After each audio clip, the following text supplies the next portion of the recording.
안녕하세요. 책한민국입니다.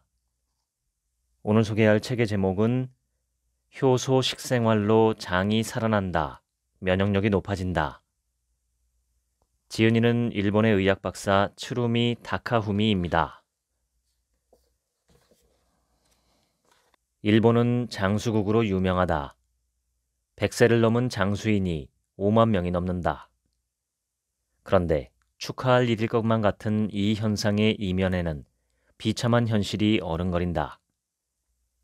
몸져 누워 약물로 연명하는 장수인이 무려 80%에 달하는 것이다. 슬프지만 장수와 건강이 반드시 일치하지는 않는다고 인정할 수밖에 없다. 질병 대국의 근저에는 먹을거리 문제가 자리하고 있다. 시판 식품에 들어가는 화학 첨가물은 남용 수준을 넘어섰다. 내가 생각하는 질병의 근원은 오염된 장이다. 장의 오염 상태를 개선함으로써 장 면역력을 끌어올리지 않으면 병이 낫지 않는다. 그러기 위해 빼놓을 수 없는 요소가 바로 효소가 풍부한 식생활이다. 효소는 인체라는 화학 공장에서 영양소를 생명에너지로 바꾸는 데 있어 촉매제 역할을 하는 아주 중요한 물질이다. 효소의 혜택을 받으려면 익히지 않은 과일과 채소, 발효식품을 꼭 챙겨 먹어야 한다. 그리고 하나 더, 효소만큼이나 건강을 견인하는 데 중요한 요소가 식이섬유다. 채소와 과일, 해조류에 다량 함유된 식이섬유는 배설을 원활하게 하는 등 장의 작용에 빠뜨릴 수 없는 영양소다. 게다가 장내 세균의 먹이가 되기도 한다. 건강은 타인이나 의사로부터 주어지는 것이 아니라 내 힘으로 스스로 쟁취해야 하는 것이며 그래야 하는 시대에 우리는 살고 있다. 현재 의료 현장에서의 주류는 서양의학이다. 서양의학은 급성 질환에는 위력을 발휘한다. 수정체가 혼탁해진 백내장이라면 혼탁해진 수정체를 제거하고 관상동맥이 좁아지는 협심증이라면 좁아진 관상동맥을 확장시킨다. 장이 막히는 장폐색이라면 개복수술 등으로 막힌 곳을 뚫어줌으로써 우리 몸의 편안함을 제공한다. 나는 서양의학의 중요성과 필요성을 충분히 인정한다. 그럼에도 불구하고 제기하고 싶은 문제점이 있는데 서양의학은 어디까지나 대증요법이라는 사실이다. 대증요법은 문제가 생긴 부위를 회복시키는 데 주안점을 둔 의료법으로 구급이나 급성 질환에는 위력을 발휘하지만 시간이 흐른 뒤에 폐해가 나타나는 경우가 많다. 눈앞의 증상만 치료할 뿐 근본적인 원인을 바로잡지 않기 때문이다. 왜 수정체가 혼탁해졌는지, 왜 관상동맥이 좁아지고 장이 막혔는지 의심하는 관점이 결여되어 있다. 원인을 바로잡지 않으니 유사한 질병이 반복해 나타나는 것은 시간 문제다. 서양의학의 대증요법을 비판하는 또 다른 이유는 근본 원인은 방치한 채 약을 써서 증상을 다스리기 때문이다. 진단 후 즉시 투약이라는 관행으로 환자를 약으로 절여버린다. 진단 후 즉시 투약의 관행은 현재의 진료에서는 거의 상식화됐다. 예컨대 이런 식이다. 고혈압이네요. 강압제로 조절합시다. 콜레스테롤 수치가 높군요. 매일 빼먹지 말고 계속 약을 복용하세요. 당뇨병이 악화되었습니다. 일단 약을 먹으면서 상태를 봅시다. 위궤양입니다. 항궤양제를 처방해드리죠. 감기군요. 항생제를 드세요. 부작용이나 합병증이 없다면 이 방법도 나쁘지 않을지 모른다. 하지만 약을 장기간 복용하면 필연적으로 부작용이나 합병증이 생기는데 그 경우 원래 병보다 더 무섭고 나쁜 병에 걸리는 경우가 많다. 서양의학의 문제점을 하나 더 꼽으면 질병을 예방하지 못한다는 것이다. 극단적으로 말하면 서양의학은 검사를 잘하는 의료일 뿐 질병을 예방하거나 몸을 건강하게 만드는 일에는 등을 돌린 것은 아닌가 하는 생각마저 든다. 최근엔 예방의학이라는 단어도 자주 들리지만 아직도 예방에 대한 의식은 상당히 부족해 보인다. 암은 현대인을 괴롭히는 대표적인 난치병이다. 서양의학에서는 수술요법, 방사선요법, 그리고 화학요법으로 암을 치료한다. 화학요법은 주로 항암제 치료를 뜻한다. 일본은 암 치료에 항암제를 가장 많이 쓰는 나라다. 일설에는 세계에서 쓰이는 항암제의 절반 가까이를 일본에서 쓴다고 한다. 항암제에는 암세포의 DNA를 끊어내는 힘이 있다. 우리 몸에 들어가면 독성이 강한 활성산소, 즉 프리라디칼을 발생시켜서 암세포의 증식 시스템을 파괴한다.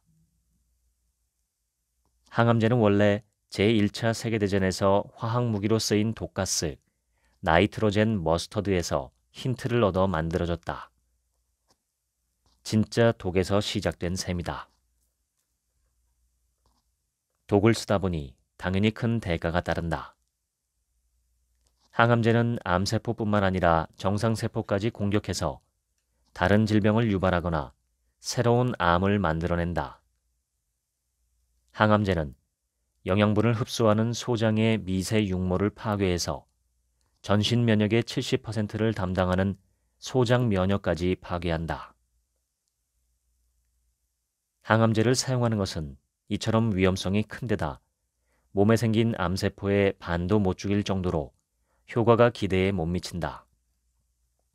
게다가 항암제의 공격을 견디고 살아남은 암세포는 전보다 훨씬 강력해져서 크게 번식한다. 항암제가 얼마나 무서운 물질인지를 알려주는 이야기가 있다. 1988년 미국 국립암센터에서 암의 병인학을 발표했는데 여기에 그냥 지나칠 수 없는 사실이 실려 있다.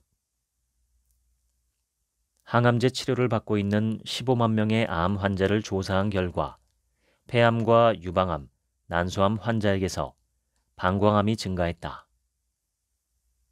백혈병 환자에게 항암제 치료를 하면 새로운 폐암이 증가했다. 난소암을 치료하면 대장암이 증가했다. 이처럼 항암제는 이름과 달리 암을 몇 배로 늘리는 증암제다. 내 병원에도 암 환자가 많지만 위와 같은 이유로 항암제를 쓰지 않는다. 병은 장에서부터 다스린다는 내 치료 사상과도 맞지 않는다. 나는 몸의 면역력을 높임으로써 암을 치료한다. 한마디로 약 범벅의 치료는 무서운 짓이다. 인간이 본래 지닌 스스로 낳고자 하는 자연 치유력이나 면역력을 빼앗아 버리기 때문이다. 또 다른 이유는 약 자체에 있다. 서양의학의 약은 주로 화학물질로 만들어진다. 우리 몸에 자연스레 흡수되는 미네랄, 피토케미컬 등의 천연물질은 전혀 들어있지 않다. 생명력이 없는 무기적 물질일 뿐이다. 그래서 인체에 들어오면 이물이 되어 생체 항상성을 크게 손상시킨다. 이물이란 원래 우리 몸에 존재하지 않았던 물질이다. 동물과 식물과 광물은 삼위일체로 동물은 식물을 먹고 식물은 광물을 먹기에 관계가 성립된다. 동물이 식물을 건너뛰고 바로 광물을 먹을 수는 없는 노릇이다. 화학약재는 거의 광물에 가깝다. 식물을 건너뛰고 광물을 먹으니 문제가 생긴다. 항생제 역시 우리 몸에는 이물이다. 항생제를 투여하면 장내 세균 중 유익균을 사멸시키기 때문에 장 내부는 부패균 천지가 된다. 장이 부패하면 면역력이 떨어져 온갖 질병에 걸린다. 미국에서는 의료사고로 인한 사망이 매년 사망 원인의 상위를 차지하고 있다. 의료사고 중에서도 약에 의한 부작용이 가장 많다는 점도 놀랍다. 거듭 말하지만 약은 이렇게나 무섭다. 의학의 아버지인 히포크라테스는 자연요법과 관련한 수많은 명언을 남겼다. 과식이 원인인 질병은 공복으로 치료한다. 음식이 약이고 약이 음식이다. 우리의 몸속에는 100명의 명의가 살고 있다. 환자를 먹이면 병을 키우는 꼴이 된다. 반면 식사를 주지 않으면 병이 빨리 낫는다. 병은 인체 스스로의 힘으로 저절로 치유되며 의사는 이를 도울 뿐이다. 모두 2400년이나 전에 한 말들이니 참으로 대단하지 않은가? 히포크라테스야말로 자연요법의 창시자라고 해도 과언이 아니다. 나무의 뿌리는 땅속 깊숙이 뻗어나가 토양 속 영양과 수분을 흡수해 줄기를 거쳐 나뭇잎과 열매까지 전달한다. 인체에서 영양을 흡수하는 세포는 소장의 공장과 회장에 있는 장육모다. 장육모는 300만 개가 있는데 장육모 하나에는 5,000개나 되는 영양 흡수 세포가 있다. 소장 전체로 보면 1,500억 개 이상의 영양 흡수 세포가 있는 것이다. 이 방대한 수의 세포들이 장 속의 영양분을 흡수한다. 토양이 부패하면 그곳에 뿌리 내린 나무는 어떻게 될까? 조만간 말라 죽는다. 사람도 토양에 해당하는 장 속이 부패하면 면역력이 떨어지고 곧 질병으로 이어진다. 항암제는 장 육모에 있는 영양 흡수 세포를 파괴한다. 이 점이 내가 항암제를 쓰지 않는 결정적인 이유다.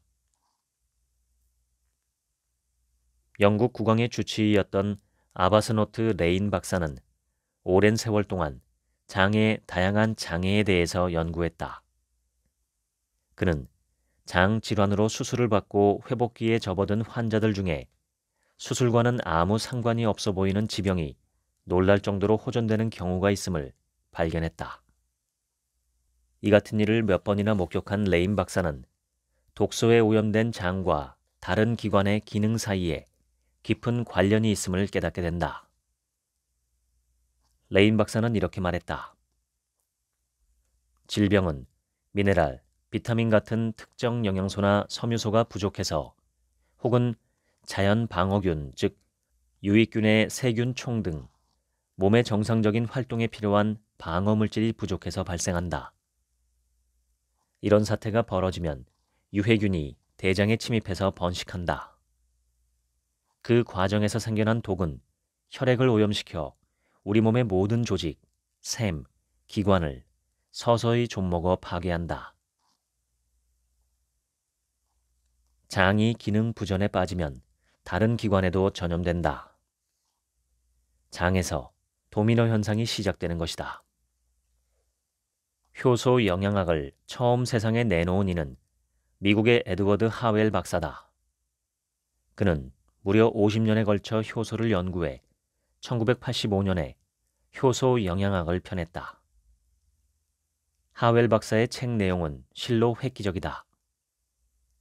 질병은 왜 발생하는가? 라는 원론적인 질문에 대해 효소 부족이 질병을 일으키며 난치병은 극단적인 효소 부족이 원인이라는 답을 찾아냈다. 수명을 결정하는 요인에 대해서도 언급했는데 박사는 이렇게 말했다. 수명은 체내 효소의 양에 좌우된다. 즉, 몸이 가진 효소의 양에 따라 수명이 길어지기도 짧아지기도 한다는 내용이었다. 충격 그 자체였다. 영양소라는 연료를 적당한 크기로 분해 및 소화해서 흡수하고 그중 몸에 필요한 것은 이용하고 불필요한 것은 배설하는 과정이 필요하다. 그것이 대사다. 대사는 한마디로 에너지의 생산과 소비 작용이다. 화학 반응은 어떤 물질이 자체적으로 혹은 다른 물질과 상호작용해 화학적 성질이 다른 물질로 변하는 현상이다. 단백질과 탄수화물, 지방이 여러 단계를 거쳐 에너지로 바뀌는 화학 반응이야말로 생명 활동의 정체다. 인간의 몸은 100조 개의 세포로 구성되어 있으며 1개당 매분 100만 회의 화학 반응이 일어난다. 우리 몸은 화학 반응으로 생명 에너지를 일으키는 커다란 공장인 셈이며 건강은 몸이라는 화학 공장의 시스템이 순조롭게 가동하는 상태다. 이렇게 중요한 일련의 화학 반응을 일으키는 촉매가 바로 효소, 즉 대사효소다. 촉매란 자신은 변화하지 않으면서 주변 물질의 화학 반응을 촉진하는 물질이다. 한마디로 효소는 생명 활동을 원활하게 처리하는 작업원이다. 효소가 없으면 단백질도 당질도 지방도 에너지로 전환되지 못해 우리는 생명을 유지할 수 없게 된다. 하웰 박사는 그 사실을 일찌감치 깨닫고 효소를 생명의 빛이라고 부르며 효소 영양학을 창시한 것이다. 인체 내에서의 중요성을 인정받아 효소는 9번째 영양소로 불린다. 단백질, 탄수화물, 지방이 3대 영양소이고 비타민, 미네랄, 식이섬유, 물, 피토케미컬이 그 다음이다. 효소에는 활성의 중심이 되는 구멍이 있는데 효소마다 이 구멍의 모양이 다르다. 이 구멍에 딱 맞는 기질을 만나면 효소는 촉매로 작용해 재빨리 분해나 합성 같은 화학 반응을 일으킨다. 마치 단백질 껍질에 둘러싸여 촉매 작용을 하는 생명체처럼 보인다. 효소가 촉매로 작용하는 경우는 보통 한 개 효소당 한 가지 기질 뿐이다. 효소 하나가 1분 동안 합성 혹은 분해하는 분자 수는 평균 3,600만 개다. 그 중에는 1분에 4억 회나 화학 반응을 하는 효소도 있다. 현재 알려진 체내 효소는 2만 종류가 넘는다. 그 가운데 소화효소는 24종류이고 나머지는 모두 대사효소다. 효소가 만들어지는 장소는 각각의 세포 속인데 세포 핵에 있는 DNA가 어떤 효소를 만들지 청사진을 작성하면 유전자가 만든다. 우리 몸은 3대 영양소를 흡수해서 여러 화학 반응을 거쳐 생명 에너지를 얻는다. 음식을 소화시키고 영양분을 흡수하는 과정에서는 소화효소가 커다란 역할을 하고 소화 흡수된 영양소를 피, 살, 근육으로 바꿔 몸이 순조로이 활동할 수 있게 하는 역할은 대사효소의 몫이다. 대사효소는 이 외에도 해독, 면역 등 건강을 유지하는 역할도 한다. 소화효소와 대사효소 사이에는 기이한 상관관계가 있다. 체내 효소는 평생 생산되는 양이 정해져 있다. 하루의 생산량까지 정해져 있다. 재미있는 점은 하루에 만들어지는 일정량을 우리 몸은 소화와 대사에 나눠 쓰고 있다는 사실이다. 우리가 확실히 알아야 할 사실은 소화에 쓰이는 체내 효소의 비율이 낮아야 건강하다는 점이다. 하루에 생산되는 체내 효소 대부분을 소화에 빼앗기면 대사가 정체되기 때문이다. 효소를 아껴 쓰면 150년은 살 수 있다. 체내 효소에도 수명이 있다. 짧으면 몇 시간, 길어봤자 몇십 일이다. 사람이 평생 동안 만들어낼 수 있는 효소의 총량은 정해져 있는데 20세가량의 절정이다가 나이를 먹을수록 줄어들고 40대에 들어서면서 급격히 감소하기 시작한다. 갓난아기에게는 고령자보다 몇백 배나 많은 효소가 존재한다. 젊을 때는 조금 무리를 해도 하룻밤만 푹 자고 나면 체력이 회복됐는데 중년을 넘기면서 충분히 잠을 자도 피로가 풀리지 않는 건 역시 효소의 양과 관련이 있다. 체내 효소의 활성은 휴대폰의 충전 능력과도 비슷하다. 산지 얼마 안 된 휴대폰은 한 번만 충전하면 오래 사용할 수 있지만 시간이 지나면서 서서히 충전 능력이 떨어진다. 평생 일정량이 생산된다지만 나이 들수록 생산량이 줄어들고 개인차도 있다. 태어난 순간부터 효소 생산 능력이 뛰어난 사람이 있는가 하면 그렇지 못한 사람도 있다. 예를 들어 간에는 시토크롬 P450이라는 해독 효소군이 있는데 이 효소의 보유량은 개인마다 달라서 대량으로 갖고 태어난 사람은 매우 건강한 삶을 살 수 있다. 주위 사람들 중에 이상할 정도로 강인하고 병에 잘 안 걸리는 사람이 대체적으로 그렇다. 그래도 조금 안심되는 일이 하나 있다. 인간의 효소 저장량은 150세까지 살 만큼 충분하다. 신비롭게도 인간은 죽을 때 자신의 몸을 분해해서 흙으로 돌아가기 위한 효소를 조금 남겨놓는다. 우리 몸에서는 매일 1, 2조 개의 세포가 생겨나고 비슷한 수의 세포가 사멸한다. 이 과정에 모두 관여하는 것이 대사효소다. 대사효소는 모든 세포와 조직에 존재하며 각기 다른 작용을 한다. 대사효소의 작용 중 몇 가지를 소개한다. 1. 각각의 세포에서는 에너지가 생산되는데 이 과정에서 수십 개의 효소가 활약한다. 이들 중 하나만 빠져도 중대한 기능장애가 발생한다. 2. 건강을 위협하는 활성산소를 제거한다. 3. 간에 있는 효소는 우리 몸에 침입한 다양한 독성 물질과 유해 물질을 해독하고 배출한다. 4. 혈압을 조절할 때, 깊이 생각할 때, 근육을 움직일 때, 동맥경화증을 막을 때, 백혈구의 대식세포가 이물을 퇴치할 때도 효소가 사용된다.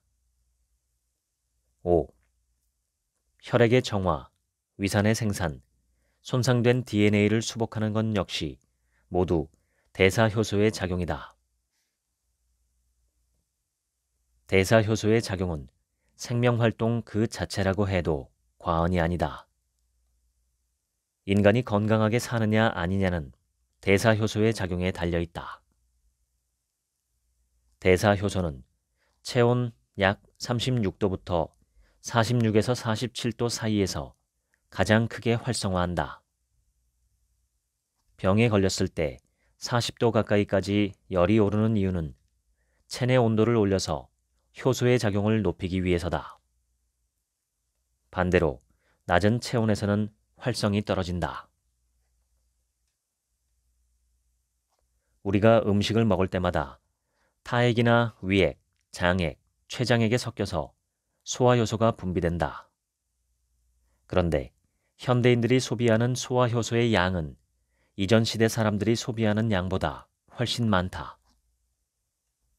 현대인들이 선호하는 음식과 필요 이상으로 많이 먹는 식습관 때문이다. 지금 우리 주위에는 인스턴트, 레트로트 같은 가공식품, 백설탕이 들어간 식품, 당 지수가 높은 식품, 첨가물 범벅인 식품, 고단백 식품, 농약이 묻어있는 식품, 트랜스 지방산 같은 나쁜 기름을 쓴 식품, 가열 처리된 무효소 식품 등이 수도 없이 많다. 이 식품들은 자연의 먹을거리 시스템에는 존재하지 않았던 것들로 우리 몸이 이 물질들을 분해하고 소화하려면 방대한 양의 소화효소를 소비해야 한다. 소화효소가 부족해지면 소와 효소를 분비하는 췌장 등의 기관은 온몸의 조직이나 세포에 비축되어 있던 효소를 동원해 소화 효소로 변환해 분비하려고 애쓴다. 이것이 효소의 적응 분비의 법칙인데 식생활의 질이 나쁠수록 대사 효소의 역할을 해야 할 효소가 소화 효소로 동원되어 낭비되는 것이다. 소화 효소의 낭비를 부추기는 또 하나의 요인은 과식이다. 과식이라는 나쁜 습관이 소화 불량을 일으키고 소화 불량 때문에 대장 내에서는 부패, 이상 발효, 산패 등의 현상이 일어난다. 먹고 바로 자는 습관도 체내 효소를 소화 효소로 낭비한다. 1830년대 미국에서는 내추럴 하이진이라는 자연주의 운동이 일어났다. 생과일과 생채소 중심의 자연식이 인체의 자연 치유력을 회복하고 유지한다는 내용의 건강 철학이다. 나 역시 이를 지지한다. 내추럴 하이진에 따르면 하루 24시간은 인체의 생리 리듬을 기준으로 3가지 시간대로 나눌 수 있다고 한다. 새벽 4시부터 정오까지가 배설의 시간대이고 정오부터 저녁 8시까지는 영양 보급과 소화의 시간대, 저녁 8시부터 새벽 4시까지는 흡수와 대사의 시간대다. 즉, 밤늦은 시간대는 흡수한 영양소를 대사하는 시간이지 음식을 섭취하는 시간이 아니다. 이 시간대에 음식물을 섭취하면 효소의 낭비가 심해지고 대사 활동에 쓰일 효소가 모자라게 된다. 이는 건강을 악화시키는 행위다. 밥 먹고 바로 누우면 소가 된다라는 옛말이 있다. 이는 의학적으로 봐도 옳은 소리다. 나는 이 말을 살짝 비틀어서 친구들에게 이렇게 말해준다. 밥 먹고 바로 누우면 병든 돼지가 된다.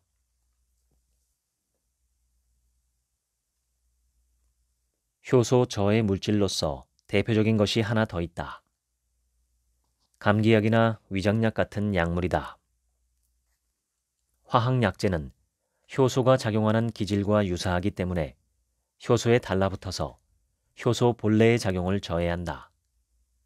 그래서 약을 장기간 지속적으로 복용하면 질병으로 늘어난 장내 유해균이나 바이러스가 더욱 번식해서 다른 질병까지 유발하고 만다.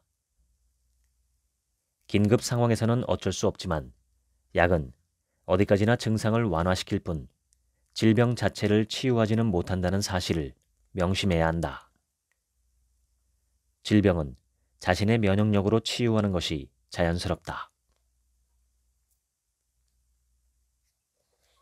동물은 몸에 이상이 생기면 아무것도 먹지 않고 가만히 지낸다. 단식을 하면 소화효소의 소비가 억제되고 상처나 질병을 치유하는 대사효소의 양이 늘어난다는 사실을 본능적으로 알고 있기 때문이다. 인간의 생명 활동 중에서 에너지를 가장 많이 쓰는 것은 음식의 소화 과정이다. 하루 3끼를 소화하는 데 쓰이는 에너지는 마라톤 풀코스를 완주할 때의 에너지와 맞먹는다. 소화의 효소를 적게 사용하면 장수를 할 수 있음을 보여주는 독특한 사례가 있다. 나가사키의 펭귄 수족관에 긴키치라는 수컷 펭귄이 있었다. 2002년에 죽었는데 일본에서만 39년 9개월 15일을 살았다고 한다. 긴키치는 수족관에서 출생하지 않고 멀고 먼 남극해에서 왔으니 그 날수까지 더하면 41년 넘게 살다가 죽었다는 계산이 나온다. 펭귄의 평균 수명이 18에서 20년 정도이니 인간 수명으로 환산하면 긴키치는 무려 150년 가까이 살았던 셈이다. 이야기는 긴키치에서 끝나지 않고 같은 수족관에서 산 다른 펭귄들과 그의 딸인 페페한테까지 이어진다. 페페는 34년간 살다가 평안한 죽음을 맞았다. 펭귄의 평균 수명보다 1.5배나 오래 산 것이다. 이 수족관의 다른 펭귄들도 대체로 건강하게 장수한다고 전해진다. 왜 이런 현상이 일어날까? 펭귄들의 먹이는 다른 수족관의 펭귄들과 다르지 않았다. 유일한 차이점은 일주일에 한 번씩 치르는 단식의 날이었다. 이 수족관에서는 펭귄들을 6일간 먹인 뒤 하루는 단식을 하게끔 했다. 소화기관을 쉬게 해서 효소의 낭비를 막는 식습관이 장수로 이어졌던 것이다. 꼭꼭 씹어먹기도 잊지 말자. 음식에서 영양을 끄집어내려면 꼭꼭 씹어 먹어야 한다. 음식을 제대로 씹지 않고 삼키면 뇌의 시상 하부에 있는 포만 중추를 자극하지 못해 자신도 모르게 과식을 하게 된다. 인체는 잠을 자는 동안 전신의 모든 장기와 골격의 상태를 점검해서 이상이 있으면 수리하고 보수한다. 불필요한 것이나 오래 묵은 것은 새로운 것으로 교체한다.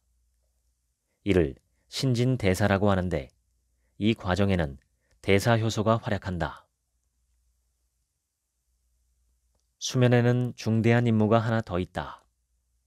수면을 취하는 동안 효소를 생산하는 일이다. 다음 날의 소화 흡수작용 혹은 대사작용에 대비해 하루 분량의 체내 효소를 열심히 충전한다. 효소를 생산하는 작업은 인간이 깨어나 활동하는 동안에는 이루어지지 않고 밤에 잠이 든 뒤에 이루어진다. 밤에 자지 않고 깨어 있으면 효소 생산 작업이 더디게 진행되고 체내 효소로 장기와 골격의 상태를 정상화하는 신진대사도 제대로 이루어지지 않는다. 면역의 주역인 림프구 역시 밤에 만들어지는데 이 작업이 지체되면 면역력이 저하된다. 그러니 매일 7에서 8시간은 잠을 자자. 잠자는 시간대도 중요한데 영양 흡수와 대사가 이루어지는 오후 8시부터 새벽 4시까지는 잠자는 시간에 포함시키는 것이 좋다. 내 몸이 만든 효소인 체내 효소는 나이와 함께 양도 질도 점점 떨어진다. 건강하게 살려면 체내 효소가 약해지는 것을 막고 부족한 양은 보충해줘야 한다. 식이효소가 필요한 이유가 바로 여기에 있다. 식이효소란 나름식에 들어있는 효소로 소화력이 있다. 일본에서는 꽁치, 고등어 같은 생선 구이에 무를 갈아서 곁들인다. 이는 식이효소의 소화력을 이용한 매우 현명한 식사법이다. 곱게 간 무에는 100종류 이상의 효소가 들어있기 때문이다.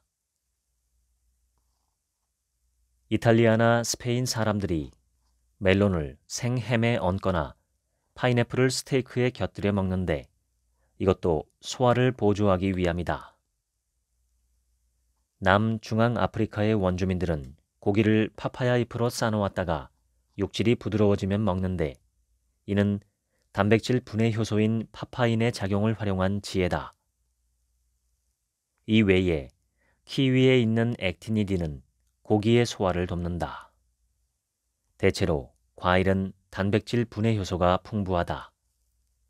그래서 육류와 함께 먹으면 효과적이다. 식이효소는 체내 효소처럼 열에 약하다. 48도에서 2시간, 50도에서 20분을 버틸 뿐이며 53도에서 활동성을 잃는다. 즉, 본래의 효력을 잃어버린다. 그렇기 때문에 먹을거리를 날로 섭취하는 일이 매우 중요하다. 지구상에 존재하는 동물 가운데 생활습관병을 떠안고 사는 동물은 인간과 이들이 기르는 가축, 애완동물, 동물원의 동물뿐이다. 가장 큰 이유는 효소가 없는 음식을 먹기 때문이다. 야생 동물들은 병으로 죽지 않는다. 수명이 다해서 죽든가 먹이사슬에 의해서 먹혀 죽는다. 야생동물이 병에 걸리지 않는 이유가 중요한데 바로 효소가 많은 나름식을 먹고 과식을 하지 않기 때문이다. 살아가는데 꼭 필요한 양만 먹는다. 아프리카에서는 1960년 무렵까지만 해도 없었던 질병이 현재 잇따라 발생하고 있다. 변비, 충수염, 대장염, 대장개실증, 치질, 궤양성 대장염, 대장용종, 대장암 등의 소화기계 질병이다. 비만, 당뇨병, 고혈압, 심장병도 증가하고 있다. 북극권에 사는 이누이트나 아메리카 대륙의 인디언에게서도 비슷한 일이 벌어지고 있다.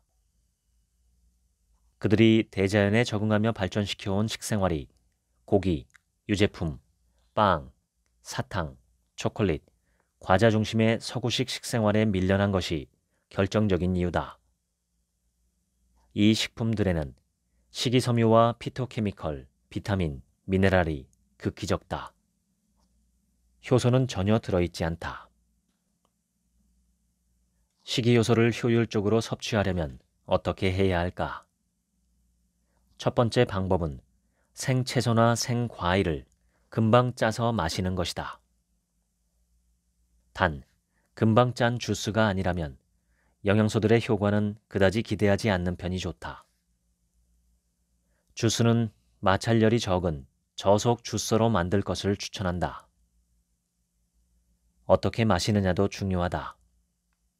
위가 텅 비었을 때 씹듯이 마시는 게 가장 좋은데 이유는 소화가 잘 돼 흡수도 원활해지기 때문이다. 효소를 효율적으로 섭취하는 두 번째 방법은 갈아먹기다. 채소나 과일을 강판에 갈면 세포가 파괴되면서 속에 갇혀있던 효소가 다량 흘러나와 씹어먹을 때보다 두세 배 많은 효소를 섭취할 수 있다. 효소는 껍질에 많이 들어있다. 그러니 과일이나 채소를 강판에 갈 때는 잘 씻어 껍질째 갈자. 무농약이나 저농약 식품을 고르는 것이 좋은데 구하기 어렵다면 하룻밤 물에 담가서 잔류 농약을 흘려버리면 된다. 갈아먹기에 적당한 과일은 사과이고 채소는 무다. 예부터 아이들이 감기에 걸리거나 배탈이 나면 흔히 사과나 무를 갈아서 먹이곤 했었다. 그 밖의 식품으로는 참마, 당근, 생강, 샐러리, 순무, 마늘, 연근, 양파 등이 있다. 채소든 과일이든 갈아서 바로 먹어야 한다. 시간이 흐르면 산화가 진행돼 효소의 활성이 사라진다. 산화는 효소의 적이다. 강판은 플라스틱으로 만든 제품보다는 금속재로 만든 날이 뾰족한 제품이 좋다. 그래야 채소의 세포막을 파괴해 효소를 활성화하기 쉽다. 콩은 그 자체로 훌륭한 건강식품이지만 삶아 먹어도 소화가 잘 되지 않는 단점이 있다. 그런 콩을 된장이나 간장으로 만들어서 소화가 잘 되게끔 만든 조상의 지혜가 감탄스럽다. 한국의 김치, 독일의 양배추 김치인 사워크라우트, 유럽 각지의 피클 등도 대표적인 발효식품으로 매우 질이 좋은 소화효소 보조제다. 이 식품들을 매일 먹으면 장내 세균이 늘어나고 면역력도 좋아져서 건강한 몸을 만들 수 있다. 식사로 살아있는 효소를 듬뿍 섭취하는 것이 가장 좋지만 필요한 양 전부를 음식으로 보충하기도 쉬운 일이 아니다. 그래서 효소 보조제를 추천한다. 특히 질 좋은 효소 보조제에는 엄청난 면역 활성 효과가 있다. 추측하건대 미래의 암 치료는 질 좋은 효소 보조제의 사용이 기본이 될 것이다. 이미 미국에서는 암 환자에게 효소 보조제를 쓰고 있다. 효소 보조제는 암 외에도 당뇨병, 간경변증, 아토피성 피부염 등 다양한 질병에도 치료 효과가 있다. 현재 미국이나 유럽에서 가장 잘 팔리는 건강 보조제는 효소 보조제이고 비타민이 2위다. 서양의학에 따르면 협심증은 심장의 근육에 영양을 공급하는 관상동맥의 일부가 좁아지거나 경련을 일으켜서 심근에 충분한 혈류가 흘러들지 못해 일어나는 병이다. 나는 4가지 원인이 복합적으로 작용해 협심증이 생긴다고 본다. 첫 번째 원인은 관상동맥의 협착이다. 두 번째 원인은 관상동맥 협착을 일으키는 혈류 악화나 혈액의 오염이다. 세 번째 원인은 혈류 악화나 혈액 오염을 일으키는 장의 부패다. 네 번째 원인은 장을 부패시키는 물질들이다. 이 중에서 네 번째가 원인 중의 원인, 즉 협심증의 근원이다. 장을 부패시키는 물질들이란 무엇을 의미할까? 다음의 4가지로 집약된다. 1. 잘못된 먹을거리. 화학 첨가물이 많이 들어간 식품, 산화된 식품, 산화된 기름, 트랜스 지방산이 들어간 식품 등이다. 고기, 생선, 달걀, 백설탕, 리놀레산, 당 지수가 높은 식품을 너무 많이 섭취해도 장은 부패한다. 2. 잘못된 식습관. 저녁 8시 이후의 식사, 아침에 가열식을 먹는 습관, 과식, 먹고 바로 자는 습관, 대강 씹고 삼키는 습관, 급하게 먹는 습관이 장을 부패하게 만든다. 3. 역치를 넘어선 과도한 스트레스. 뇌가 스트레스를 느끼면 설사나 변비를 일으키는데 여기서 끝나지 않고 소화 흡수에 이상이 생기고 장내에도 유해균이 많아지게 된다. 4. 외부에서 들어온 독성 물질, 전자파, 방사능, 담배 연기, 잔류 농약, 성면, 환경 호르몬, 곰팡이류 등이 몸에 흡수되어도 장이 부패한다. 장의 부패를 해결하는 것이 건강생활의 선결 과제다. 흔히 건강의 비결은 깨끗한 혈액이 좌우한다고 말한다. 깨끗한 혈액이란 미세순환, 즉 모세혈관의 혈류가 매우 좋다는 뜻이다. 이 말은 인체의 건강에서 의미가 깊다. 왜냐하면 질병에 걸리는 최종 단계가 혈액 오염과 그로 인한 모세혈관의 폐색이기 때문이다. 혈관의 전체 길이만 10만 킬로미터로 지구 둘레를 무려 2바퀴 반이나 돌 수 있는 길이다. 그중 93%가 모세혈관이다.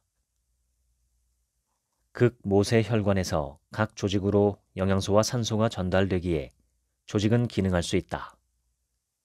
만약 조직이나 세포에 영양소와 산소가 도달하지 못하면 얼마 안 가 우리 몸은 질병에 걸리고 만다. 혈액에서 영양소와 산소를 운반하는 역할은 적혈구가 담당한다. 혈액이 잘 흐르느냐 아니냐를 가르는 비결이 적혈구에 있다. 적혈구는 가운데가 오목한 원반형으로 긴 쪽의 지름이 7.5 마이크로미터이다. 그런데 극모세혈관의 직경은 4에서 5 마이크로미터이다. 적혈구가 더 크다. 크기만 봐서는 적혈구가 극모세혈관 속으로 들어가지 못하는 게 당연한데 적혈구는 특수 능력을 발휘해 기어이 자기 몸보다 가는 혈관으로 들어간다. 바로 변형 능력이다. 원반형의 한가운데를 접어서 극모세혈관 속으로 들어가는 것이다. 그러나 혈액 속의 중성지방이나 콜레스테롤이 필요 이상으로 많거나 당뇨병이 그렇듯이 고혈당이거나 활성산소가 많으면 적혈구가 딱딱해지면서 변형 능력이 쇠퇴한다. 또 산화한 기름이나 당화 단백이 늘어나면 적혈구들은 마치 엽전을 꿰놓은 것처럼 서로 달라붙는다. 그렇게 되면 모세혈관 속으로 들어가지 못한다. 게다가 적혈구는 주로 산소를 운반하는데 적혈구들이 서로 겹쳐 있으면 표면적이 크게 줄어서 운반할 수 있는 산소의 양이 극단적으로 감소한다. 그래서 혈액의 흐름이 좋지 않은 사람은 조금만 움직여도 금세 숨이 차거나 쉽게 피로를 느끼는 것이다. 산화한 기름이나 당화 단백 같은 물질이 혈액에 섞이는 주된 원인으로는 커피, 육류의 과다 섭취, 정신적, 육체적 스트레스, 흡연, 운동 부족 등이 있다. 영양소와 산소가 전달되지 못해 조직이 기아 상태에 빠지면 활성산소가 출현한다. 이 유해한 산소는 정상세포를 괴롭히는데 그 상태가 오래 이어지면 세포 핵 속의 DNA를 손상시키거나 파괴해서 갑작스런 변이를 일으킨다. 이것이 조직의 암화로 발전한다. 노벨 생리의학상을 수상한 독일의 바르부르크 박사는 암은 몸속에 산소가 부족해 발생한다고 발표했다. 미세순환이 악화된 조직은 암에게 절호의 번식처다. 혈류가 나쁘기 때문에 면역세포인 백혈구도 재빨리 현장으로 달려오지 못한다. 나는 이 미세순환의 개선이야말로 건강으로 가기 위한 가장 중요한 과제라고 생각한다. 미세순환을 개선하는 최대의 비결은 효소가 살아있는 식품을 섭취하는 것이다. 혈액은 건강한 사람이어도 끊임없이 상태가 좋아졌다 나빠졌다 한다. 음식을 먹고 몇십 분만 지나도 혈액의 상태가 급변한다. 우리가 먹는 음식이 그 정도로 중요하다. 먹는 음식이 건강을 좌우하는 이유는 피가 되기 때문이다. 장과 혈액과 세포는 삼위일체다. 피를 오염시키는 범인은 건강하지 못한 장과 나쁜 음식이다. 뇌 다음으로 신경세포가 많은 곳은 장이다. 소장에는 수많은 면역세포가 집중되어 있다. 면역세포의 일종으로 림프구란 것이 있는데 전신에 존재하는 림프구의 70%는 소장에 집중돼 있다. 이들을 장관 면역이라고 한다. 인간의 몸에서는 매일 1조 개의 세포가 죽고 이를 보충하기 위해 세포 분열로 새로운 세포가 비슷한 수만큼 생겨난다. 그 중에는 세포의 설계도인 DNA를 제대로 복사하지 못한 불량품도 섞여 있다. 그 수는 매일 5,000개 정도라고 한다. 복사 오류가 난 세포는 세포 자살로 대부분 죽지만 간혹 죽지 않는 세포도 있다. 이들이 암의 씨앗이며 이들을 퇴치하는 것이 면역세포다. 그러므로 우리는 그리 쉽게 암에 걸리지 않는다. 면역세포들은 암의 씨앗뿐만 아니라 세균, 바이러스, 곰팡이 같은 병원체에 대해서도 똑같이 작용한다. 하지만 어떤 이유로 면역작용이 약해지면 암세포나 병원체가 맹위를 떨치게 된다. 인간의 면역력은 나이를 먹을수록 떨어지는데 20세 무렵에 절정이었다가 40대에는 절정기의 절반으로 떨어지고 50대가 되면 절정기의 3분의 1 수준까지 감소한다. 면역세포의 주역인 림프구를 만드는 흉선이 퇴화하기 때문이다. 중년 이후에는 면역계의 중심이 흉선에서 장관 림프 조직으로 이동한다. 장관 면역은 장내 환경만 좋다면 고령이 되어도 계속해서 기능한다. 장을 건강하게 유지해야만 하는 이유를 여기에서도 알 수 있다. 식이섬유는 탄수화물의 일종이며 소화효소로는 거의 소화되지 않는 고분자 성분으로 정의된다. 사실 과거 식이섬유는 음식물 찌꺼기 취급을 받았다. 하지만 식이섬유가 건강에 크게 공헌한다는 사실이 밝혀지면서 많은 이들이 식이섬유를 새로운 시각으로 바라보게 되었다. 식이섬유의 중요성을 세계에 알린 사람은 영국의 데니스 버킷 박사다. 그는 모든 생활 습관병은 금세기의 식생활이 식이섬유를 잃어버린 데서 시작됐다고 했다. 박사가 말하는 식이섬유의 유효성은 다음과 같다. 식이섬유가 장벽을 자극함으로써 위장의 운동과 소화액의 분비가 활발해진다. 장내 세균은 식이섬유를 영양분 삼아 번식해 비타민 B군 등을 합성한다. 식이섬유는 소장에서의 소화 시간을 늘림으로써 당분이 장에 흡수돼 혈당치가 상승하는 정도를 완화한다. 식이섬유는 대장에서의 음식물 통과 시간을 줄이고 장내 세균의 작용으로 배변을 원활하게 한다. 식이섬유는 담즙산의 재흡수를 억제해서 혈중 콜레스테롤의 양을 내린다. 식이섬유는 유해물질, 중금속을 흡착해 변과 함께 배출됨으로써 발암의 위험성을 줄인다. 식이섬유는 비피더스균 같은 유익균을 늘려서 장내 세균의 균형을 유지하는 역할도 한다. 수용성 식이섬유를 다량 함유한 식품으로는 사과, 바나나, 키위 등의 잘 익은 과일, 미역, 다시마, 큰 실말 등의 해조류, 참마와 곤약 등이 있다.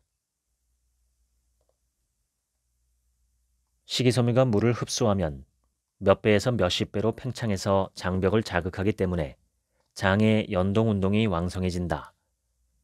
그 덕분에 음식물의 찌꺼기가 빠르고 부드럽게 체외로 배설된다. 불용성 식이섬유는 장내 유해물질을 흡착해서 변과 함께 체외로 배출하는 작용도 한다. 대장 개시를 예로 들어보자. 불용성 식이섬유가 부족하면 변비에 잘 걸려서 변의 양이 줄고 딱딱해진다. 작고 딱딱해진 변을 밀어내려면 장벽의 근육은 더 강한 힘을 주어야 한다. 그 탓에 장내 압력이 비정상적으로 높아진다. 장내 압력이 지속되면 대장벽의 일부가 견디지 못하고 빠져나가면서 풍선처럼 볼록 튀어나오게 된다. 이것이 개실이다. 개실이 염증을 일으키면 대장 개실염이 된다. 복통이나 설사의 증상이 있고 드물게는 다량의 출혈을 보이기도 한다. 이런 대장 개실염이 점점 늘고 있다. 예방을 위해서는 불용성 식이섬유를 풍부하게 섭취해야 한다. 불용성 식이섬유는 대부분의 식물에 함유되어 있다. 현미 등의 곡물, 우엉 등의 근체류, 콩, 잎채소류, 버섯류에도 풍부하다.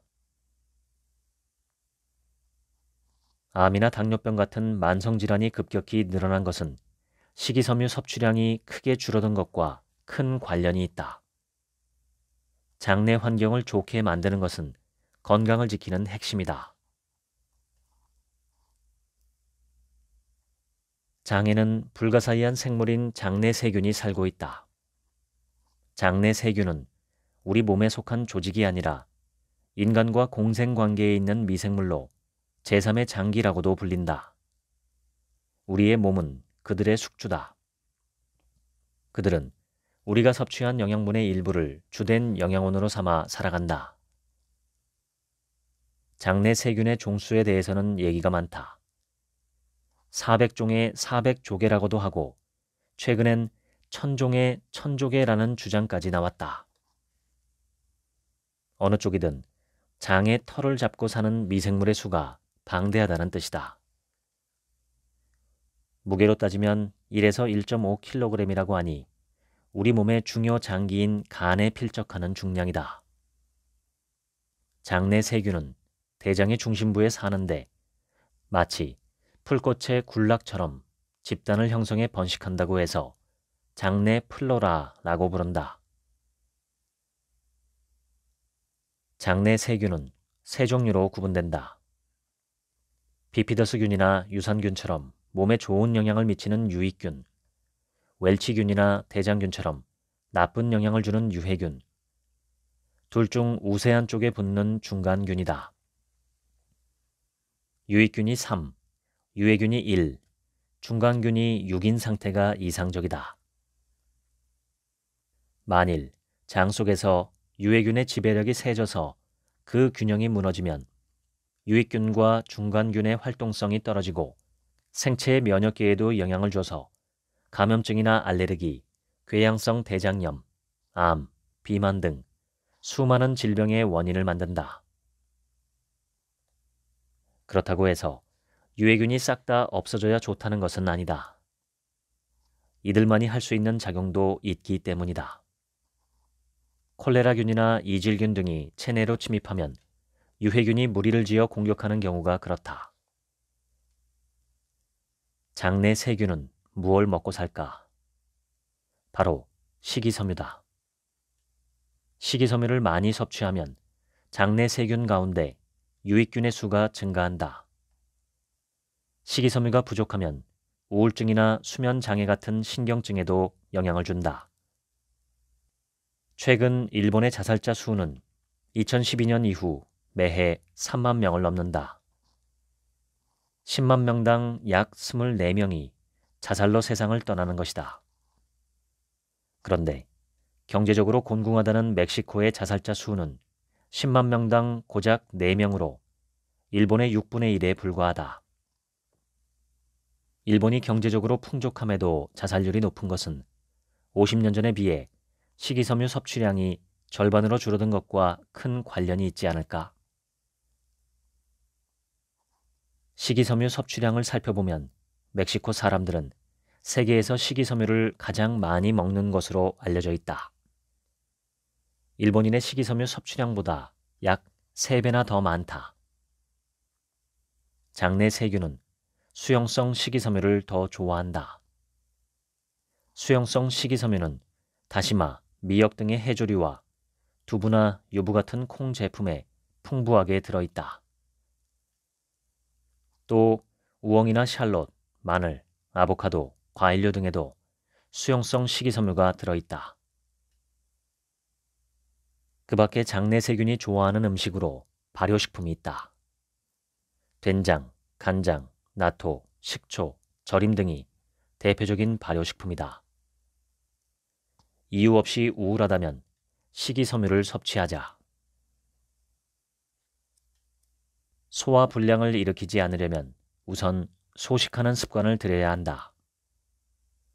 나는 8부가 아닌 6부, 즉 60% 식사를 권하는데 그 이유는 8부 식사를 처음 제안한 에도 시대 초기와 지금의 식사 내용이 다르기 때문이다.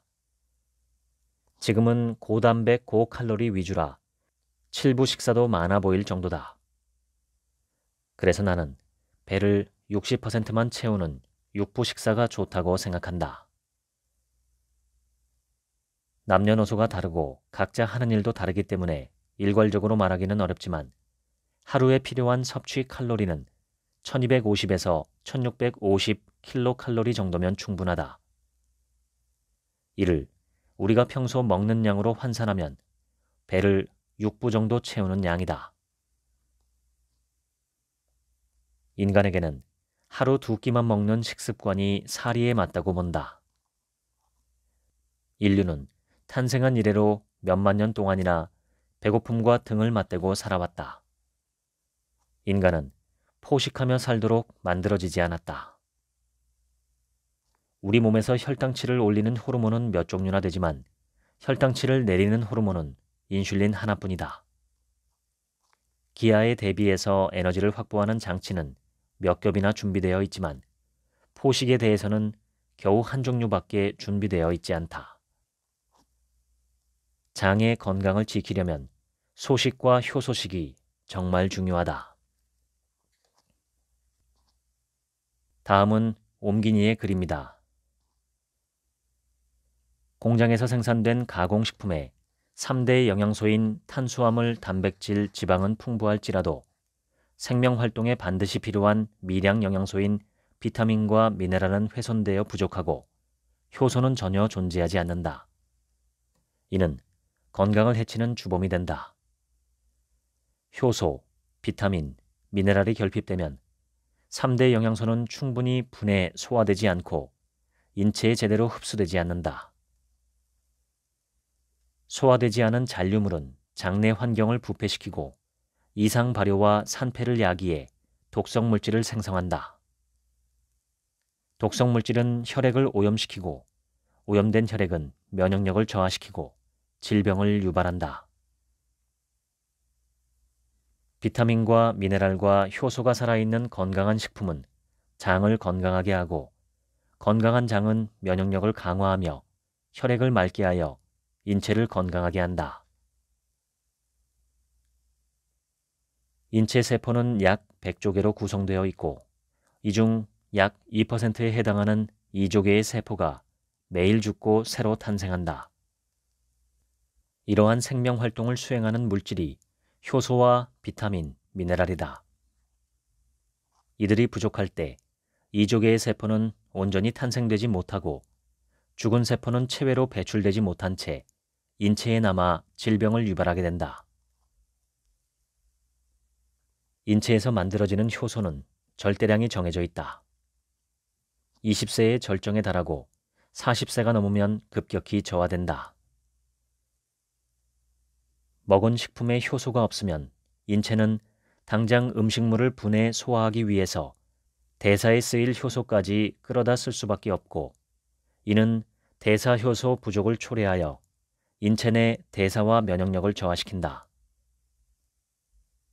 추루미 박사 역시 소화효소가 부족하면 대사효소가 소화활동을 하게 되고 대사효소의 부족은 결국 신진대사와 면역력의 저하를 초래하게 된다고 역설한다. 효소는 인체 내 모든 생리활성에 촉매로 관여한다.